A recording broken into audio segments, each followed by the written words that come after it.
August 27th. And at this very moment, there was an explosion at the Kursk Nuclear Power Plant. Holy shit, guys. Now that's a good morning, huh? Russia blew up the transformer in Kurchatov itself. A provocation to blame Ukraine. Everything's on fire. Moscow and St. Petersburg are in a panic. At the same time, a strike by the Ukrainian armed forces on Moscow and St. Petersburg. Explosions are rocking the Leningrad region. Railway junctions have been blown up. The Syzran oil refinery is on fire.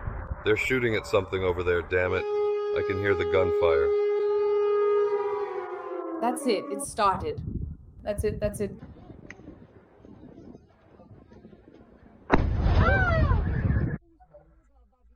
The airports in Moscow and St. Petersburg are paralyzed.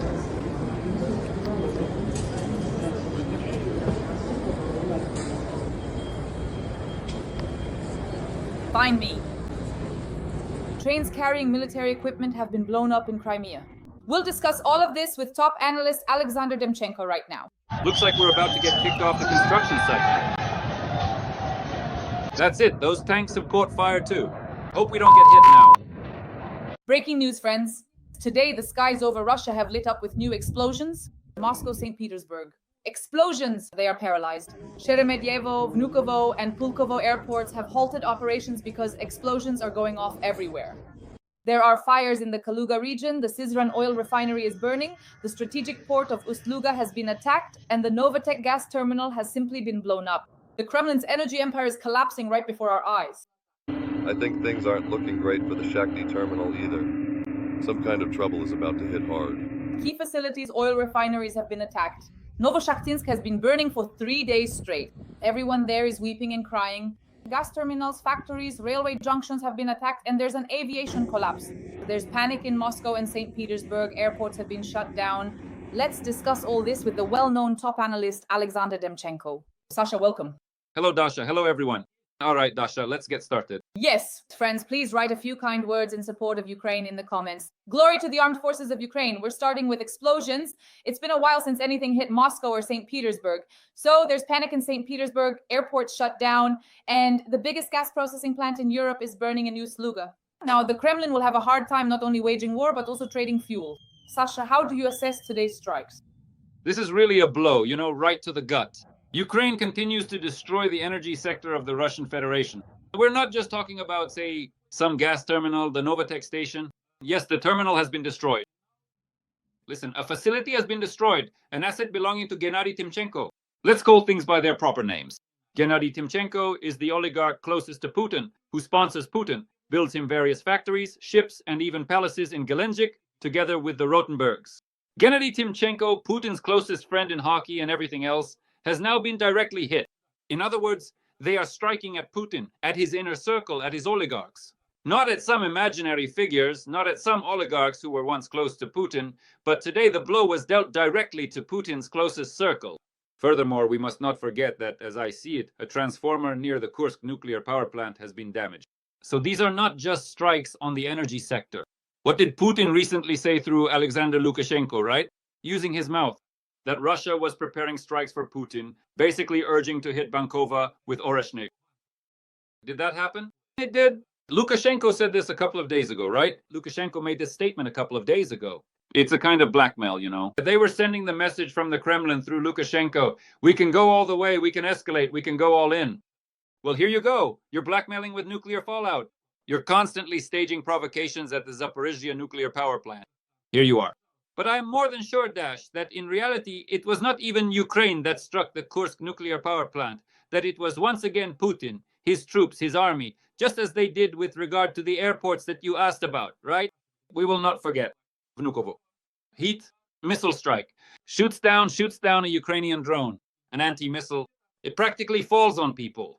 200 meters from the terminal, a Ukrainian drone shot down by a Russian anti-missile falls. It's the same now. They bombed the entire Kursk region with their guided aerial bombs from the air. I mean, the Russian army, the armed forces, the air force. Did they bomb? They bombed. Did they wipe the Kursk region off the face of the earth? They wiped it out. Are they still wiping out the Kursk region because they can't completely drive out the Ukrainian soldier? They keep wiping the Kursk region to dust, destroying their own people. And a Russian missile hit the nuclear power plant. Putin is striking. There's only one question.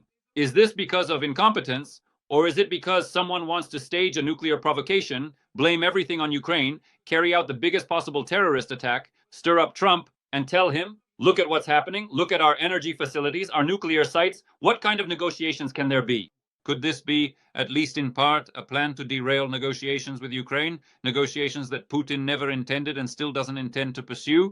Yes, that's absolutely right. In reality, they're the ones striking the Kursk Nuclear Power Plant on purpose, creating a precedent to make it look like Ukraine carried out the attack. This has already been reported, including by the Center for Countering Disinformation, that this is the work of the Russians. They strike themselves, and then they accuse Ukraine themselves. Well, now let's talk about where we are striking. Sash, I saw that Madhya has prepared a whole list for Independence Day explaining why, and this is actually really important. We've been targeting oil refineries, almost all of them in the European part of Russia have been attacked recently. And so Madhya made a statement. The former Medvedchuk-owned oil refinery in Novoshakhtinsk has been burning for more than 60 hours. More than 60, Karl? Next, on August 14th, we hit the Lukoil Volgograd oil refinery. Then, Druzhba. The Hungarians say that the restoration of the pipeline will take 5 days. There is no confirmation of it being restarted, Madhya writes. On August 20th, the Novoshakhtinsk oil products plant, then Druzhba, then this is called the Madhya refinery. We're blowing everything up. Go home, Russians. That's what Madhya reports. Well, and now as I understand it, today we attacked, among others, the Syzran oil refinery and the port of Ust-Luga at the same time. Sasha, lately we've been hitting the refineries very intensively. What do you attribute this to? Because for a while this wasn't happening. Rostov, Saratov, Ryazan. You just have to keep adding to it. It's a huge list that comes to mind right now of oil refineries and stations that Ukraine, its armed forces, and its special services are destroying or significantly damaging. Let's not forget that just the SBU under Vasyl Malyuk has taken out more than 200 Russian energy, and not only energy facilities, but also defense-related ones. And other intelligence agencies, both military and foreign, have also made a tremendous contribution to this effort. But what does this tell us? Look, right now there are huge lines blooming on the streets, on the roads of Russia. Trucks are lined up, cars, passenger vehicles are standing still. Everyone is looking for gasoline. In 3 regions of Russia, this is not counting the occupied Ukrainian Crimea, although there's an energy crisis there too. The fuel crisis has already reached the Kuril Islands. And I was sitting there since April. I've been telling everyone, look, there will soon be an energy catastrophe in Russia. There will be a fuel crisis. Get ready, start collecting, collect, gather up some plastic bottles, gather all those metal containers so you can store gasoline. Well, now it's by ration card. They're giving out 10 liters per person. And what are 10 liters for a truck? That's nothing. That's just enough to drive a little and then stop again until the next gas station if you're lucky. That's why there's a fuel crisis in Russia right now. So what did Ukraine do? Ukraine deliberately started striking energy facilities. Putin isn't observing any kind of moratorium. Ukraine started striking energy facilities successfully. The oil refineries have shut down. Friends, for those who don't understand, let me just explain what this means.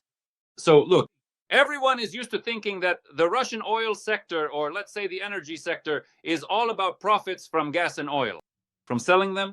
Friends, look, what exactly is a gas station? Allow me to explain this to you. 60% of the price when you purchase a liter of gasoline, 60% of that total amount is actually excise tax. It is indeed a tax. Now imagine if none of that tax is coming in, that 3 regions are already not paying taxes, that all of this is collapsing. The Russian Federation is facing major economic problems. Putin has big problems. He doesn't have money for the war. And Ukraine is doing everything to make him exhaust his last reserves and force him to go to those damn negotiations with Zelensky. But this time, real negotiations, flexible negotiations, talks without ultimatums, without threats, without blackmail, and without those filthy manipulations from Anchorage up to today. Just straightforward business-like negotiations about the future. And not about Ukraine's future, but about the future of the whole region. Because Ukraine has been striking Russian energy facilities. Because Ukraine, which is defending its own territory, where Russia has advanced by just 1% of all possible territory in recent years, as President Zelensky mentioned today. Because Ukraine, which in the past year or year and a half has developed the Flamingo missile, the Sarmat missile, and specifically the long-range Neptune and the regular Neptune, is flipping this whole board upside down and showing both the Kremlin, Putin, and his entire entourage, all those well-fed oligarchs who keep funneling him and his family money every single time for their existence, power, and lives, exactly what's at stake. Look, guys, we can do it this way too, without American help. We can do it on our own. We can do it ourselves. we can strike like this too. And they will strike. First it's drones, and soon it will be missiles. And I'm not saying this because I'm calling for anything, it's just a fact. It's a fact. Ukraine has developed, Ukraine has tested, Ukraine is already striking. Ukraine has the strongest drone story. Ukraine will have the strongest missile story. With American help or without American help? And what are they all going to do about it?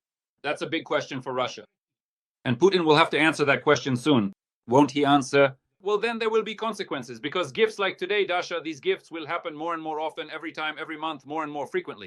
It won't be just Russia striking Ukraine.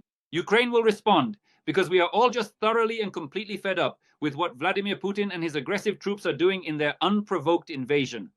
Sasha, I really like the situation with the series of strikes on Druzhba at Necha. In this way, we are systematically destroying the Druzhba oil pipeline, which today supplies oil to two of our adversaries, Slovakia and Hungary, who are blocking, especially Hungary, Ukraine's accession to the European Union. And as for Orban, the Russian one, I won't even comment. I really liked how Petr Seattle, I think it was yesterday, wrote a post saying, how is it that Ukraine is actually attacking the Druzhba oil pipeline? How dare they? To which all the European leaders, well, many of them, replied, just as much as you are in solidarity with the European Union, we are equally in solidarity with you. And I think the Ukrainian ambassador to South Africa wrote that solidarity and Hungary are like goulash and vegetarianism. So basically, they totally trolled the Hungarians. What do you think about our strikes on the Druzhba oil pipeline? Look, it's clear that Orban is furious. Orban is furious because he gets a huge share. I think about 10% of all Russian oil goes to Viktor Orban. He's basically sitting on the pipeline, making money off the transit, just like, well, a lot of people used to do that. Yanukovych sat on the pipeline. A lot of people here did too, remember? Medvedchuk and so on. Orban is sitting on the pipeline in Hungary. They're getting a huge cut, no problem. Orban, well, as people say, whether it's true or just a rumor, we don't know. There are no documents in hand. No one has seen them. No one has held them, so to speak. Maybe just a few select people. Orban, as people have been saying for a long time, was recruited by the Russian, or rather the Soviet KGB, back in the late 80s. So he's been on their payroll for a long time. He's been, excuse the expression, leeching off Putin, the FSB, and Lubyanka for years. So everything is clear here. Yes, Ukraine is striking at a friendship that is becoming more and more unfriendly by the day, right? But if the issue is Russian transit, and if the problem is that Hungary and Slovakia, especially Hungary, cannot accept, coordinate, or agree to anti-Russian measures and sanctions, and this is solely because Russia supplies oil to Hungary, well, then let's just take that bubble off the table. If it's all about oil, well, fine, then let's remove oil from the equation. So will you let Ukraine into the European Union then? Will you then provide Ukraine with all the necessary weapons? Will you then impose sanctions against the Russian Federation? Or is it not about oil at all, but rather about the document you signed, Viktor Orban, many, many decades ago, when you agreed to become an agent or collaborator of the Soviet KGB? What is the real issue here? Or is it that Hungary, and specifically Orban's government, supports its entire circle, its entire apparatus, and thus lives a normal, good, happy life on Russian, on Putin's money, on the money of Putin's oligarchs? And by the way, he is also stirring up the Ukrainian Transcarpathia region, for which Orban has had his own particular plans for a long time, and who, behind Ukraine's back, secretly negotiated with Putin at the start of the invasion about dividing up the Ukrainian state. Or have we forgotten about that? Or have we forgotten the letters from the State Duma of the Russian Federation back in 2014, including those sent to Hungary, where there was an official proposal to divide Ukraine into several parts? Have we forgotten that? You know what I liked, Dasha, about all of this, about this whole situation with Orban? I liked Trump's reaction. As strange as it may sound. Trump wrote, he printed out that tweet. What was it? A letter or some kind of printed message? Or was it a tweet? Who knows what that was from Orban, but Trump made a note there. I'm very angry, you see? I am very angry.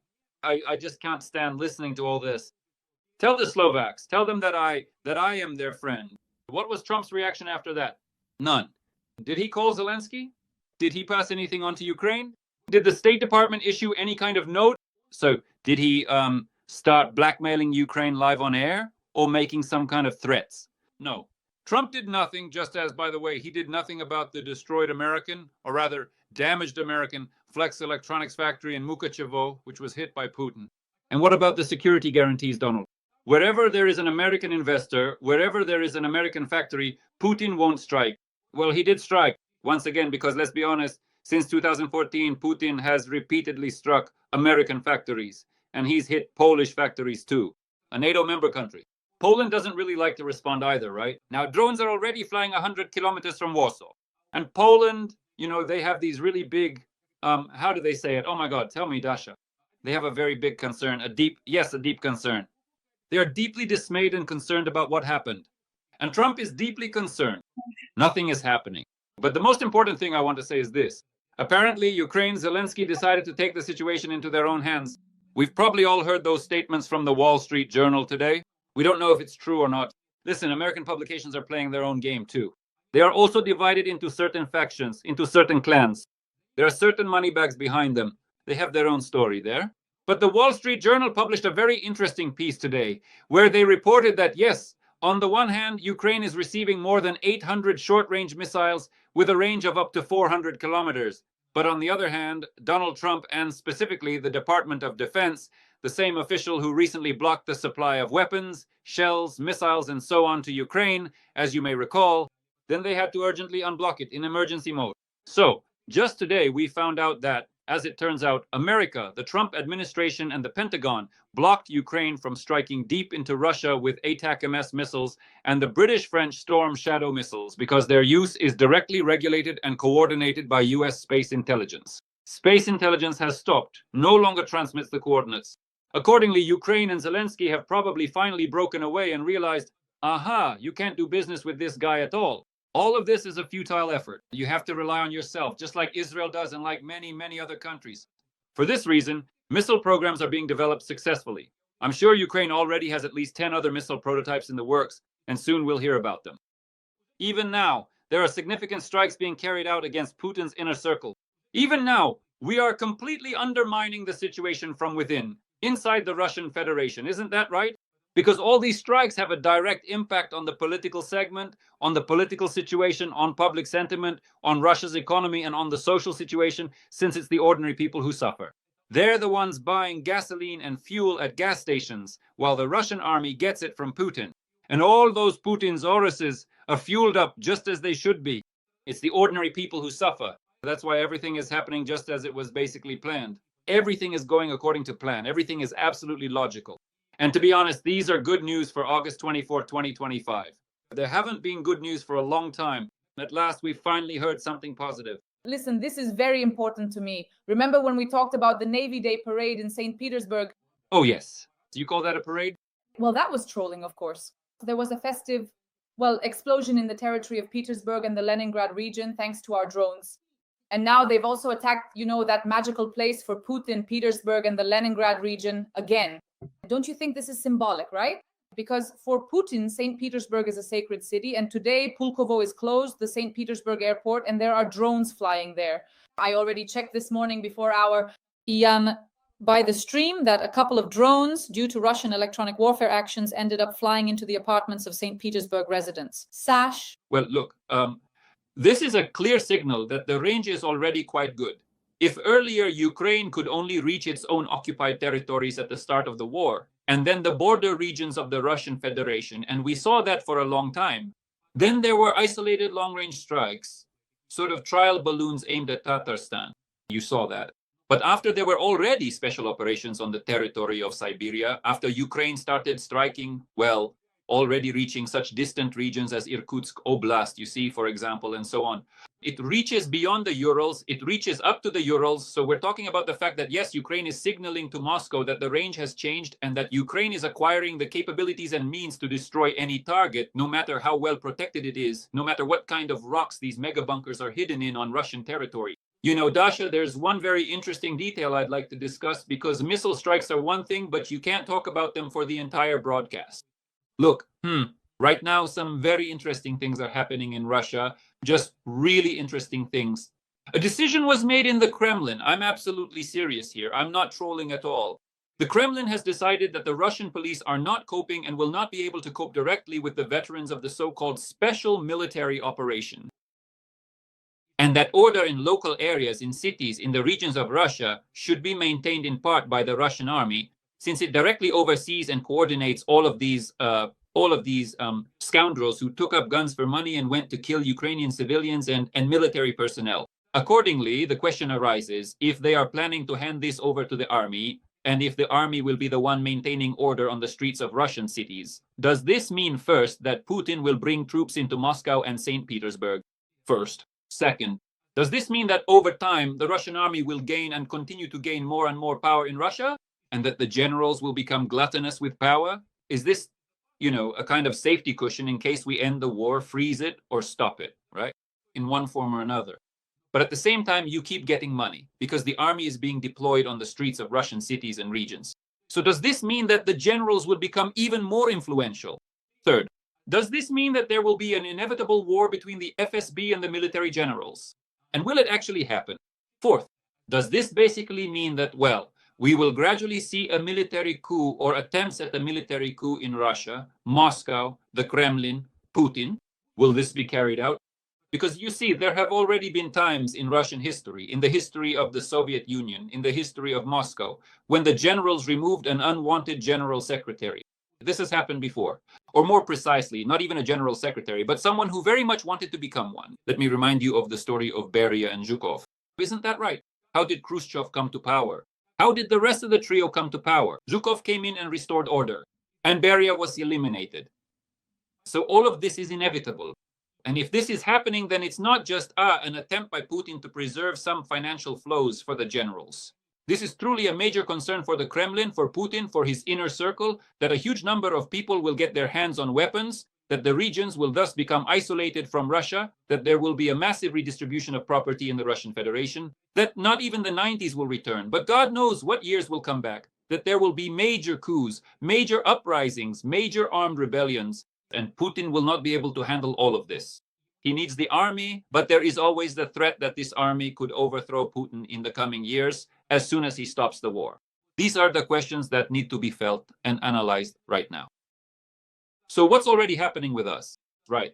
Oh, Kinstein has appeared. Kinstein has shown up. Is he the governor in Rio or already the governor? Yes. He is already the governor of the Kursk region. An attack on the Kursk Nuclear Power Plant is a threat to nuclear safety and a violation of all boundaries set by international conventions. Oh, In short, they are disrupting the negotiations. Yes. it's fucked right up the ass. They didn't know how to get out of all of this, how to dodge Trump's proposal for one-on-one negotiations between Zelensky and Putin. They didn't know how to make it so that Putin wouldn't go anywhere. They didn't understand how to create a situation where Trump would get angry at Ukraine and bypassing the Europeans. They didn't understand how to knock out all these Trump cards in general. So they went all in. Their last Trump card is a nuclear disaster, a nuclear threat. In this way, you see, they can reject Trump. They can prolong the pause. They can keep pretending. They can continue negotiations with the Americans. They can squeeze more concessions out of the Americans and at the same time threaten Ukraine with Oreshniks and everything else. Now they're going to start rattling their weapons on the territory of Belarus. And it goes even further from there. So look, we can see how Putin is now disrupting the negotiations. This is a breakdown of the negotiations. I'm telling you, this is a breakdown of the negotiations. That's it. The Kursk Nuclear Power Plant. This is a breakdown of the negotiations. That's what he needed. And notice, they're doing this in Kursk. They're not doing this in other regions of Russia, right? They're doing it in Kursk, where they don't care anymore. And now here's video evidence that everything Kinstein said is a lie. Let's watch. Good morning. I want to reassure you, everything is fine with the nuclear workers. Everything is calm. There is no fire at the moment. Well, there was some noise at night. Something popped, something flared up over there. Well, they put it out quickly. At the moment, everything is safe. Birds are flying. The weather is gorgeous, sunny. Peace and kindness to absolutely everyone. The Rashist himself confirmed that something happened there, as you heard, with absolutely inappropriate language, which I won't even repeat. So, Sash, what is this? What is this? It's a provocation. It's the same tires at the Zaporizhzhia nuclear power plant that they set on fire, just to remind you. It's the same kind of story. In other words, they provoke something small so as not to make too much noise, so there wouldn't be an explosion, so as not to repeat Chernobyl, which, by the way, they themselves caused here on Ukrainian territory once, and then kept silent about that disaster for a huge number of days, simply concealing it. So this provocation, it's not an attempt, it's a disruption of negotiations. Listen, these things are just obvious. They staged the provocation themselves, carried it out themselves, talked about it themselves, and then they'll tell Trump that this is what happened, and that they can't tolerate it anymore, there will be no negotiations, everything is ruined, and Ukraine is to blame for everything. They're doing all this because, well, they have no room to maneuver. They either need to go to negotiations or not, and if they don't, there will be some consequences. To avoid consequences, they need to give Trump the absolutely right information so that he might come out with some kind of angry tweet. By the way, I wouldn't be surprised if he does come out with some angry tweet. But Dasha, what's the most important thing? What's the key point? The key point is this. No matter how hard all these Russian security officials try, no matter what they do, Putin has a huge pile of problems, and he can't wage this war forever. Putin doesn't have the money for this war. He's becoming heavily dependent on many other players. It's gotten to the point where he's more dependent on North Korea than on the Russian defense industry. He can no longer wage a war of this intensity, and he needs to bring it to an end. If he thinks that in the last few months he has left, he can somehow win this war or turn the situation in his favor, he's gravely mistaken, because his generals are traitors. Gerasimov betrayed him a long time ago. He gives him completely inaccurate, unnecessary, and absolutely false information. There's nothing there. There hasn't been any significant progress, nothing colossal. 1% over all these years. 1? Yes. And the American Institute for the Study of War states the following. At the current accelerated pace, it would take Putin and his army 99 years to take all of Ukraine. Putin won't live that long. That's clear to everyone.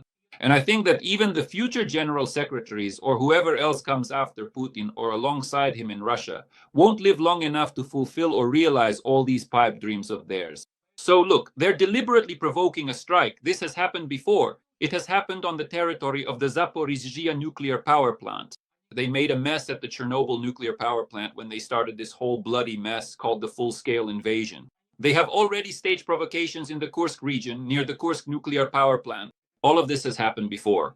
But now there is a specific target. The goal is simple, to get Trump out of Ukraine, to finish what they started, the so-called special operation, and moreover, to squeeze some extra perks out of the Americans and make sure that the idea of a meeting between Putin and Zelensky never even crosses Trump's mind. That's the only thing they want. They don't need anything else. Yes, Sasha, that's true. That's their strategy. Because yesterday, on the eve of Ukraine's Independence Day, Trump made a statement saying that in 2 weeks he will either impose sanctions and tariffs, he used both of those terms, or he will walk away and say, this is not my war. And most likely, Putin is counting on the second option from Trump. Sasha, so I definitely wanted to ask about Putin. I have one question about that to wrap things up. But now I want to talk about logistics, the paralysis of the skies and the railway hubs, and how much all of this is affecting the Russians. Right now, everyone is reporting that the shutdown of Pulkovo, Sheremetyevo, and Vnukovo airports due to drones is a new standard of risk for Russia. Next, the railway hubs and stations. So at this point, we've basically created a complete railway collapse and paralysis. For example, just yesterday, for 2 days straight, the Russians couldn't buy tickets. They were crowding at railway hubs. They couldn't do anything. In your opinion, without exaggeration, how much do strikes deep in the rear, Moscow, St. Petersburg, air traffic collapses, railway collapses, demoralize the elites and the population? And how could this actually affect Putin and either speed up the negotiation agenda for the Kremlin or, on the contrary, slow it down? It won't demoralize the elites. We shouldn't harbor any illusions about that. For one simple reason, the real elite have their own business jets. Granted, there are some fuel issues, but there's enough fuel for the elite. They have business jets. This really demoralizes the Russian people, the average Russian who votes for Putin, and is told that everything is fine, that all is calm in Baghdad, that the war hasn't come to Moscow. It came a long time ago, to both Moscow and St. Petersburg. Look, Dasha, all of Russia is centered around Moscow. It's Moscow-centric. You must have noticed that those lines for gasoline on the highway stretch from Moscow through Rostov and Krasnodar. Everything goes through Moscow. All the supplies go through Moscow. The entire railway system is centered in Moscow. All air transportation, both civil and commercial, everything is centered on Moscow. If you destroy the node or nodes that connect to Moscow, the most important ones, then that's it. Nothing remains. A passenger, transportation, and food supply collapse begins there. A trade collapse starts there, an economic collapse, and so on. And in addition, it should be noted that every such attack and destruction of a particular railway track or the shutdown, the stoppage of any airport in Moscow, in St. Petersburg, or anywhere else means only one thing, that Russia loses enormous amounts of money every day. Russia loses tens and tens of billions in just 1 hour, in a single hour, and Putin has no money. His national wealth fund is practically depleted. All his reserves are in Chinese yuan. But there's another point, Dasha. There's a huge problem there. It's clear that petro-rubles don't work. They just don't work. The oil sector has dropped by 30%. That's an obvious fact. But there's one more important and significant detail. The point is that if Putin doesn't have money, he'll be forced to get that money from somewhere. The only option he has to get this money is to go and fleece his more or less well-off population, the middle class and above, who have 40 trillion rubles sitting in Russian banks. And for this reason, over the past week, Russians suddenly withdrew 500 billion rubles from the banks in just 1 week. $500 billion was taken by Russians from Vladimir Putin, right? So this is a huge story, absolutely. $500 billion, $500 billion. In other words, we're talking about the fact that Russians felt the country is in deep trouble, that Putin is going to trick them, that Putin will deceive them, that Putin will simply take and seize their investments, their money, their savings. Because he needs war, he needs to fight, he needs power, and to extend his rule through war. He dreams about it, he fantasizes about it. And accordingly, now he will do everything possible to get this money. Who will give him the money? No one, except the Russians themselves. The Russians want to give their money to Vladimir Putin. No, that's why those who are smarter are already taking their money out. And those who are foolish will leave it until the very last moment and everything will be lost. Putin will take everything, all the deposits, or let's say he will freeze them and never give them back. This is a very important point. This is more important than all the airports and all the railways. Because for the first time, Russians have felt that the war hasn't just arrived, but that it's time to take their money, pack their bags, and get the hell out, or sit on those suitcases and wait for the right moment. Yes, this is simply a formal campaign to wear down Russia's energy, economy, and logistics. Sasha, I can't help but ask you a question that our subscribers asked me to pass on. They love our tandem, Dasha plus Sasha, Sasha plus Dasha. And they specifically asked for this question to be asked on Independence Day. How realistic do you think the scenario is? Do you remember that movie about Osama bin Laden and Zero Dark 30? And everyone is discussing how realistic it is because the war could end quickly if the number one target simply ceased to exist. Do you think this is a realistic scenario for intelligence agencies or not? Or is it just a utopia? No, look, for intelligence agencies, everything is realistic. For good intelligence agencies and Ukrainian intelligence agencies are good. For the Americans, it's a very realistic scenario. The issue here isn't about the intelligence agencies. If the intelligence agencies were given the task, they would try to carry it out. That's not the point. Moreover, there have been assassination attempts on Putin. There have been attempts on Putin, and not just one attempt on Vladimir Putin. And this has even been acknowledged in the Kremlin. The question is something entirely different, Dasha. The question is what I think. First, no one wants this kind of precedent to appear in the world. It's not about something like this happening specifically in Russia. The point is, this makes both the West and the East very uneasy. No one wants something like this to happen because a lot of people have skeletons in their closets, so they're all wary. But there's another more serious point. Look, it seems to me that there is a person who is very much against these kinds of scenarios and who will defend Putin to the very end. And it's not that he likes him unconditionally. It's not about this person wanting negotiations with Putin or anything like that. It's just that he's set on engaging with Russia, and specifically with Putin. And that person is Donald Trump.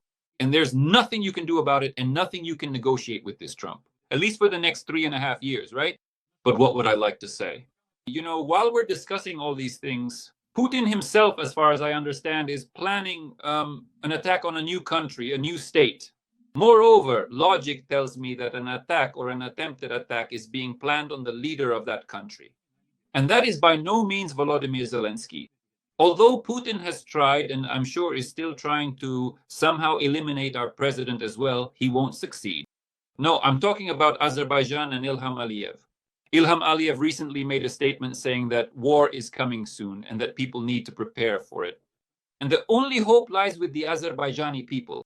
In Baku, they understood perfectly well that as soon as they turned toward the United States, turned away from Russia, and allowed Trump and America to address the security issue in the South Caucasus, Putin would do everything possible first to destroy Armenia and re-establish pro-Kremlin power there, and second, to destroy Aliyev and Azerbaijan. But in that case, the Kremlin will have to face the Turkish army. But this confrontation is inevitable because Turkey and Russia have fought each other more than Russia has fought with anyone else. That's why I believe that in the near future, we will see a major confrontation, a prolonged large-scale war in the South Caucasus initiated by Russia. We can already see that in Armenia, where the 102nd Gyumri base is located, the Russian military base, there have been protests, and Armenians are trying to kick the Russians out of Gyumri, out of Armenia. This is yet another flashpoint.